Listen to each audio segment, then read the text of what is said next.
Welcome to Jennifer Klein, author of the Global Education Guidebook. And thanks so much for coming to chat to us today about global education. It's my pleasure. Well, let's start off with global partnerships. This is something you sort of focus on a bit in your book. How important are they to global education? And do you think it's possible to address global education without these partnerships? Well, it's a great question. And to be honest with you, when I wrote the book, one of the things that the editors at Solution Tree and I looked at was what was the biggest gap, right? In terms of what was already written about global education, what was the gap? And we realized that it was partnerships. It was how to build them, how to make them work, how to maintain them. And so that's very much the focus of the Global Education Guidebook. I think it can be done without partnerships. In other words, I think that kids can get some sense of the world without those direct human connections, but I think it's inferior. I think the real goal should always be to create those human connections. I should be clear, I don't think that it has to be with another classroom. I don't think it has to be on the level of co-creation, where kids are working together with young people in another part of the world to create something together, which is a very complex prospect. I think it can be as simple as connecting with somebody who is experiencing what we're learning about.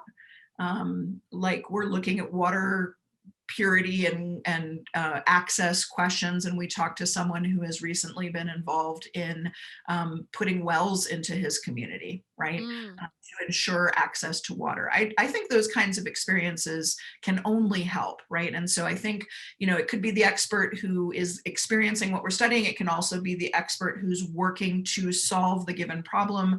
Going back to water, like the scientists who are developing newer, simpler, smaller cheaper filters that can allow for better water access wherever you might be in the world. I think global partnerships can also really help us to understand better those borderless problems that we all share, like COVID, but also like human trafficking and climate change and all of these things that impact all of us. So I do believe that they're essential. I want to make another note, though, too, that I think that they have to be done well. And I think that global partnerships that are about one class sort of taking on the job of saving the other are really dangerous. And I don't think that they make global education better. So I think if we're going to do partnerships, we need to be very, very thoughtful about what it means to connect with our partners, what it is that they want to get out of the engagement. It doesn't mean that we can't support the goals that they have, but we want to let go of colonialist frameworks that make anybody think that they know better than others how to solve the problems in their community. So my favorite partnerships, and the ones that I spotlight the most in the book, are the ones where you have two communities dealing with different problems, and they're supporting each other in solving their own. Right. And they're learning from and with each other about how to solve their own challenges, as opposed to one group thinking, we're just going to send them some money and we're going to fix them. So with global education, what do you think some of the biggest misconceptions are? You talked about the sort of idea of tolerance versus respect or understanding or empathy. What do you think are those misconceptions? Well, I think there are a few that I want to highlight, actually. One of them is that global education will naturally ignore the local. And it's the most consistent critique that I've received from parents, interestingly enough, over the years, is the concern that we have all sorts of problems right here at home. Why are we talking to people in whatever part of the world, right? And so I think that's a huge misconception, and it's a shame, because if we go back to that image of the accordion, right, of these concentric circles from the most global to the most local or familial, it's not ignoring the local. It shouldn't be, right? I'm a really big believer, for example, that global education needs to include a great deal of understanding of indigenous cultures, and that could be an indigenous culture on the other side of the planet, or it could be the one whose land I'm standing on right now, or original lands I'm standing on right now, right? And so I think that's a misconception we really need to work to change, that global ignores the things going on in one's own country, because I don't think that that's the case, or I don't think it needs to be the case. Another one is that it requires all sorts of fancy technology. I think my childhood is a perfect demonstration of the fact that it does not require fancy technology. It might take longer, but it doesn't necessarily require something big and fancy to work. And then the last is, and this is probably the most important, is that I think in a lot of schools, global is considered something extra, and it's been given its own class. Mm, So we have this global studies class in ninth or 10th grade, and so we know we do global. Well, I think that's a terrible mistake. I think global is at its best when it's integrated into the disciplines across the entire curriculum, and even our 3-year-olds are figuring out what it means to be kind to others in both a mm, local and a global mm, context, right? So obviously it always has to be age appropriate, but I believe that there are connections with all disciplines. I'm a big believer in interdisciplinary work as well. mm. And I think it should be taught across the curriculum and across all age groups if we want the kinds of deep global understandings to come out of it. And I think, I mean, having worked a lot in curriculum across different countries, is that it is there. It's actually in curriculum, Mhm. but it's about focusing on certain aspects of your curriculum and using that global lens on the subjects that you're teaching, and of course that sort of interdisciplinary Mhm. approach.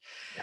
Um, so so you just mentioned this idea of, connecting with somebody internationally to sort of learn about their experience with, for example, WELS, or perhaps the students working with students on a project.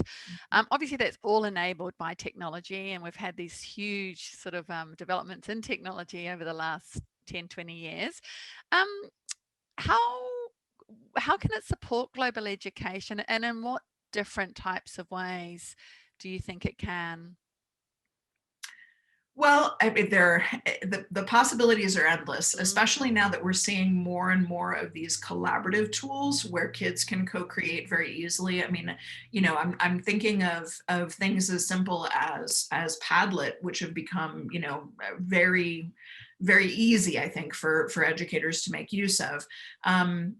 But I also think, and there's so many technologies out there that I think sometimes teachers get caught up in always having the newest tool. I know that my own godmother, for example, every time some new platform came out, she wanted to switch.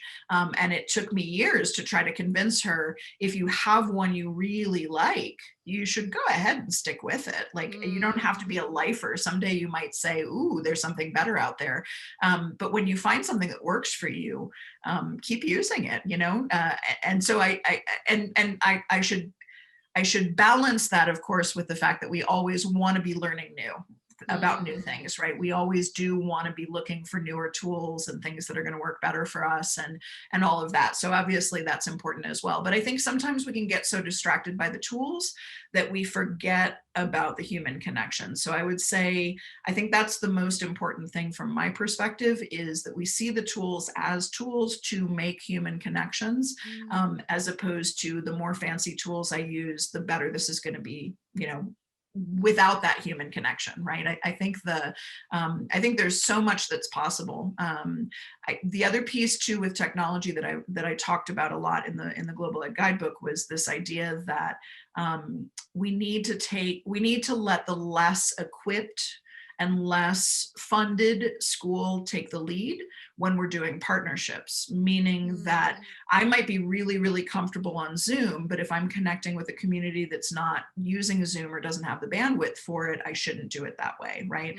mm, So, for example, I made the conscious decision to switch everything over from Facebook chats and emails to WhatsApp, because one of my partners in Sierra Leone said the amount I pay for data with WhatsApp is significantly less than what I pay for with these other tools, right? So that alone was my guide, right? Like, I'm mm. not going to choose a tool that would be prohibitively expensive for him, if my goal is to make real connections with Or him. even blocked in some countries, or Right. not available. Yeah, Exactly. So yeah. I think it behooves those of us who have a little bit more ability to move among technologies to make the shifts and to say, yes, I'm glad to learn something new because I'm more adept at learning new things and I have more access to the training and the resources that I need, and let the less equipped and less funded schools stick to the tools that they're most comfortable with.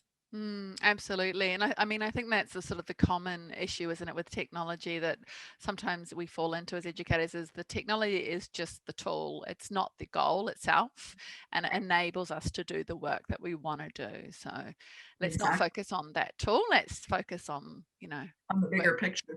Well, it's part of why I like the ISTE standards for technology use for students, because they go so far beyond just I know how to use this tool. And so there's so much more about how will I use or how might I use this tool and why. And so I think that's, I think there's a great opportunity. And of course, the one thing I didn't address is that kids obviously need exposure to as many different kinds of technologies and technological experiences as we can mm, give them, mm, because they're going to be, I mean, they are digital natives already, but we can't even fathom what's going to be available in 20 years. So I think we have to make sure that they're nimble, and if we can be nimble as well, great. I'll go back to that comment I made about my godmother and say, I think that there are times for extraordinary growth and learning, and there are times when switching tools is the right thing to do. But I do think that when you find something that works really well for you, you should use it. Keep using it. Awesome. Awesome. Well, thank you so much for your time today, Jennifer. It's such a delight to talk to you, particularly after sort of having read your book and sort of seeing the work that you're doing and your last role and on the Twitter chats and everything. Thank you so much. It's been a real pleasure to talk to you as well, and I look forward to future conversations. I think this work, I'll get on my soapbox for 1 second more and just say I think that this work is so important right now, and it's not just in the United States that we're having really major challenges when it comes to how we get along and how we coexist and how we live together. And I'd love to imagine that this pandemic and this difficult moment in history is just a turning point that we all need. And so I remain really deeply committed to working toward that better world that I believe that our kids can envision and deserve.